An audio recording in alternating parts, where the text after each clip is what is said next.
Respecto a la comunicación interauricular, deciros que existen tres tipos: la ostium primum, ostium secundum y seno venoso, que se diferencian en función del lugar donde se localiza. El ostium primum está en el primer piso, abajo del todo, en la zona de la unión auriculoventricular, por eso asocia con frecuencia alguna hendidura o una malformación en el velo anterior de la válvula mitral que acaba produciendo insuficiencia mitral y que es el responsable principal de los síntomas y signos que presenta el paciente, la insuficiencia mitral desde el nacimiento por un agujero, una malformación de la válvula mitral. El ostium secundum, que es el más frecuente, es el que suele presentarse en la edad adulta, en personas jóvenes de 30 a 40 años habitualmente, y que se localiza pues, en la zona media más o menos del septo interauricular. No confundir el ostium secundum con el foramen oval permeable, puesto que el foramen oval permeable realmente es una variante de la normalidad, porque casi un tercio de la población presenta perforaciones a nivel del foramen oval, de la membrana que le cerró el foramen en el primer momento de la vida, como probablemente al poco de nacer.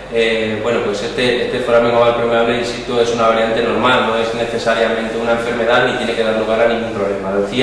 La CIA, la comunicación interauricular verdadera, es un defecto en la formación de este tabique en el que hay un agujero que no se corresponde con el foramen oval. Y el tercer tipo es el tipo seno venoso, que se localiza habitualmente en la zona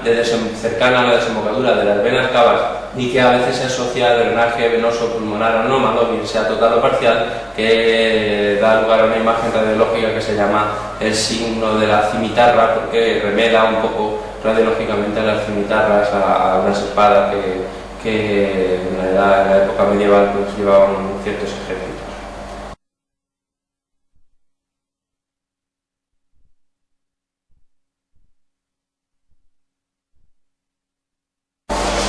La comunicación interauricular habitualmente se detecta en la edad adulta, especialmente el tipo ostium secundum, porque el ostium primum sí que suele dar síntomas desde el nacimiento y aparte de producir un soplo muy llamativo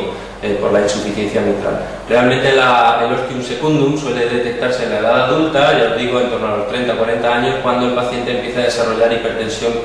pulmonar secundaria al hiperaflujo pulmonar mantenido que presenta el paciente. Recordaros una vez más que hay un dato en la exploración muy típico de la comunicación interauricular, que es la presencia de un segundo ruido con un desdoblamiento amplio y fijo, expresión de la sobrecarga de volumen tanto inspiratoria como expiratoria que presenta el lado derecho del corazón en presencia de la comunicación interauricular. Estos pacientes con ostium secundum en la actualidad prácticamente siempre son susceptibles de un tratamiento percutáneo con el cierre del agujero del defecto con un dispositivo, evitando la necesidad de una intervención quirúrgica sobre el corazón.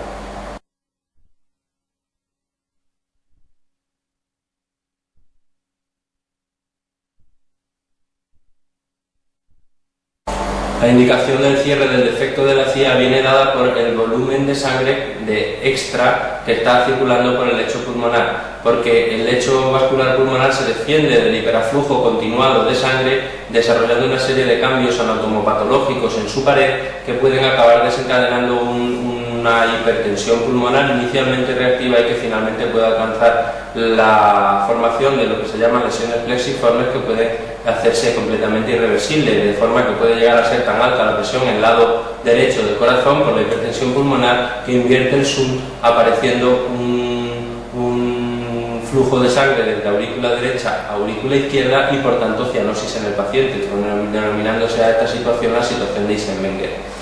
¿Cuándo debemos cerrar una comunicación interauricular? Pues cuando se determine que la cantidad de sangre extra del lado derecho del corazón es mucha, y mucho básicamente viene determinado por la relación QP-QS. Q es la letra que en física se utiliza para designar flujo, y esto se podría transmitir como que cuando el flujo pulmonar dividido entre el flujo sistémico sea mayor de 1,5 aproximadamente, sabemos que está pasando pues, un 50% más de sangre por el lado pulmonar que por el lado sistémico, pues existe un riesgo relevante de desarrollar hipertensión pulmonar a largo plazo, y esos pacientes deberían someterse a la intervención. Cuando el QPQS es pequeñito, 1,1, 1,2, probablemente el paciente lo único que necesite sea un seguimiento clínico estrecho y solamente proceder al cierre del defecto en caso de que aparezcan complicaciones o que aparezcan datos premonitorios de que se desarrolla dicha hipertensión pulmonar, hecho poco frecuente con tan poco exceso de volumen extra sobre el lecho pulmonar.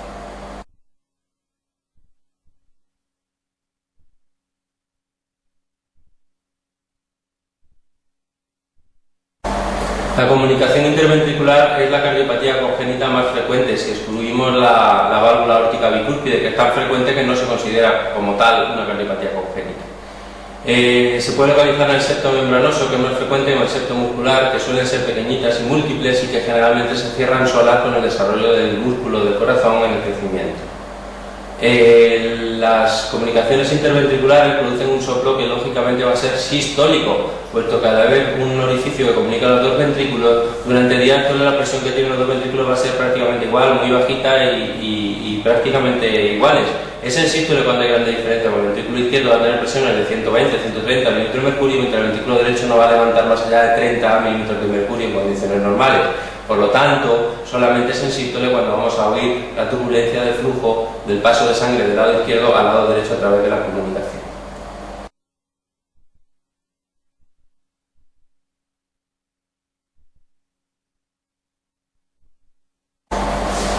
De las 4 anomalías que conforman la tetralogía de Fallot, que son la hipertrofia del ventrículo derecho a nivel del infundíbulo, la estenosis pulmonar generalmente subvalvular, la comunicación interventricular y el acabalgamiento aórtico, la más relevante y la que determina un poco la fisiopatología del síndrome es la estenosis del tracto de salida del ventrículo derecho. Podemos entender esta enfermedad como algo parecido a la hipertrófica, solo que en el lado derecho sobra músculo en el tracto de salida, de manera que nos dificulta la salida de sangre del ventrículo derecho a arteria pulmonar. Por eso, como existe una comunicación interventricular, vamos a tener paso de sangre del ventrículo derecho al ventrículo izquierdo. A diferencia de la CIV, comunicación interventricular normal, en la que el shunt es de izquierda a derecha, en el Fallot es de derecha a izquierda, porque al no poder vaciarse el ventrículo hacia la pulmonar, en la elevación de presión en el ventrículo derecho es muy alta e invierte el shunt, y prácticamente desde el principio los niños muestran cianosis en la exploración física en presencia de un Fallot.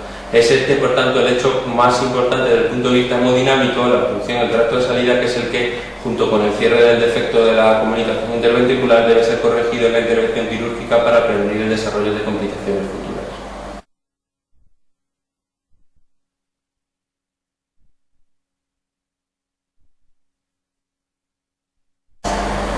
En la cirugía de las cardiopatías congénitas, las técnicas se suelen referir con el nombre del cirujano que la desarrolló. De esta forma, las más importantes, por tener un listado para tener en la cabeza de cara al examen, podemos destacar la fístula de Bladok o Bladok-Taussig, que son fístulas para aumentar el flujo pulmonar, haciendo un cortocircuito entre una de las arterias subclavias y el lecho vascular pulmonar. Otra posibilidad, otra de estas cirugías con nombre, por así decirlo, es el switch arterial de Yaten, que consiste en intercambiar la arteria pulmonar por la arteria aórtica, por la arteria aorta, para tratar a los pacientes que han nacido con una transposición completa de grandes arterias, es decir, llevar cada una a su sitio. Antes del desarrollo de esta técnica se utilizaban otras que eran más complejas, probablemente desde el punto de vista hemodinámico, en las que se trataba de abocar la aurícula derecha anatómica que recibía la sangre arterial a la zona del ventrículo derecho y al ventrículo izquierdo, y la aurícula izquierda que recibía la sangre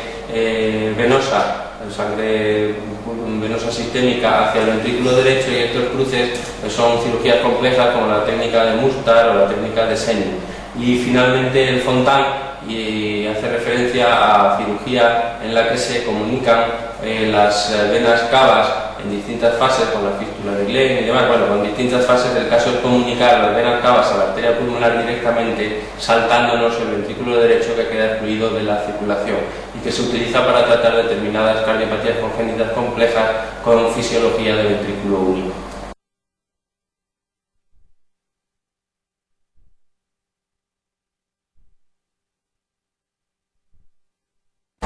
El signo del 3 o de la E invertida es un signo radiológico típico de la apartación de aorta, porque en el borde lateral de la aorta, en la radiografía torácica, en lugar de tener una curva más o menos tendida, pues tenemos una imagen como de 3 o como de E invertida, que se corresponde con la dilatación preestenótica y la dilatación postestenótica en la zona donde se encuentra la aorta coartada, que habitualmente es tras la salida de la subclavia izquierda al principio de la aorta torácica descendente. Otro dato radiológico típico de la coartación de aorta es la presencia de muescas en las arterias costales, expresión de un aumento en su calibre, que son las muescas de Rosler.